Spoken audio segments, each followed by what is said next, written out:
fria. E a pressão atmosférica local possui um valor de 600 milímetros de mercúrio. Tá? Então, o que a gente percebe aqui? Ó? Vamos lá.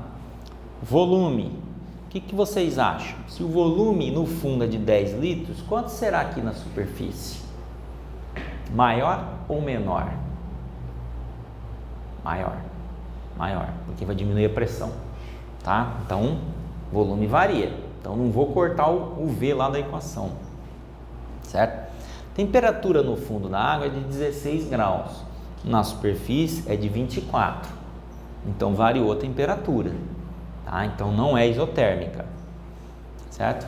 Pressão atmosférica local possui um valor de 600 milímetros de mercúrio. Tá? Possui 600 milímetros de mercúrio a pressão atmosférica. Tá? Ou seja, a pressão lá em cima é maior ou é menor do que lá de baixo? A pressão lá em cima é menor, porque só vai ter a pressão atmosférica. Lá embaixo eu tenho a pressão absoluta, atmosférica mais hidrostática. Esse caso é um daqueles casos que nós não vamos cortar nenhuma das três variáveis. Vamos usar as três: pressão, volume e temperatura. Tá? Então, o que ele quer saber? Ele te dá o V1 e ele quer saber o V2. Joga tudo naquela equação. Tá? Só toma cuidado com as unidades. Este exercício não vou resolver agora, vocês vão entregar no dia que vocês forem se apresentar lá no segundo GBM. Nós vamos passar recolhendo na apresentação de vocês, não na aula inaugural, na apresentação, ok? Obrigado, obrigado. Mesmo que faça errado, façam, mas entreguem, tentem fazer. Bom, lei de Dalton. Aqui a lei de Dalton, pessoal, vai estar associada tem uma associação aí com a fisiologia, tá? E ela diz o seguinte, que em uma mistura gasosa, a pressão de cada componente é independente da pressão dos demais, sendo a pressão total igual à soma da pressão parcial de cada componente. Então, lembra, no começo da aula, nós falamos que o ar atmosférico é composto 78% de hidrogênio. Não, hidrogênio não, né? Hidrogênio explode, né? Altamente combustível. Nitrogênio, 78% de nitrogênio, 21% de oxigênio e 1% de outros gases.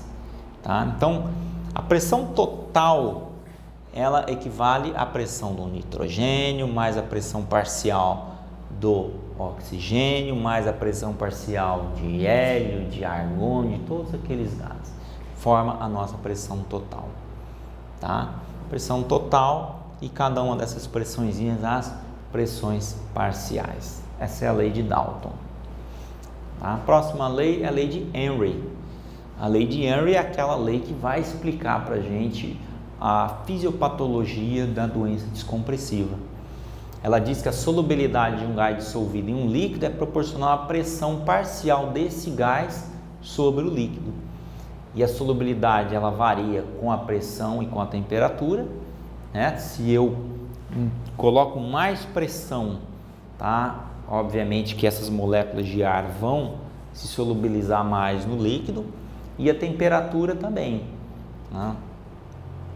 A temperatura também, se houver um aumento da temperatura, as moléculas elas ficarão mais agitadas, certo? E elas vão quebrar a barreira entre elas e o líquido, as moléculas de ar.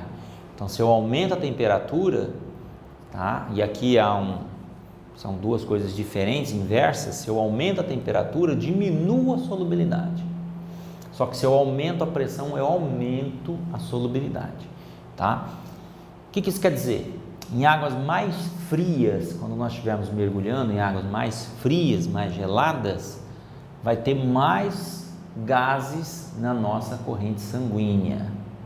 Nitrogênio, oxigênio, eles vão se dissolver mais no nosso organismo. Aqui a gente tem que redobrar o cuidado com as paradas descompressivas, paradas de segurança e as tabelas, tá bom? Porque nós teremos mais gás solúvel no nosso organismo. tá? Em águas mais frias. E pressão, quanto maior a pressão, mais profundo nós formos, mais gases. Por isso que as tabelas que o Major Rodrigo Lima vai passar para vocês, elas permitem que o mergulho descompressivo, sem a necessidade de fazer paradas compressivas, sejam mais curtos em elevadas pressões, em elevadas profundidades. Tá bom? Por quê? Porque aumentou a pressão, eu tenho mais gás na minha corrente sanguínea. Tá? Então tá aqui, quanto maior a pressão, mais solúvel é o gás, e quanto menor a temperatura, mais solúvel é o gás também. Ok? Beleza, pessoal? Coloquem isso daqui na cachola de vocês, certo? Temperatura baixa, mais gás na corrente sanguínea. Pressão mais elevada, mais solubilidade de gás. Tranquilo? Bom, era isso que eu tinha passado para vocês até aqui, tá? O restante nós veremos nas aulas presenciais. Façam aquele exercício para que vocês entreguem esse exercício na apresentação, tá bom? Não se assustem com um monte de equações, tá? Nós vamos praticar bastante em sala de aula, ou na água, ou em qualquer outro lugar. Mas enfim, é importante que vocês estudem esse conteúdo. Será cobrado em prova e será cobrado no dia a dia dos mergulhos de vocês. Tá bom? Até a próxima, obrigado aí pela sua atenção.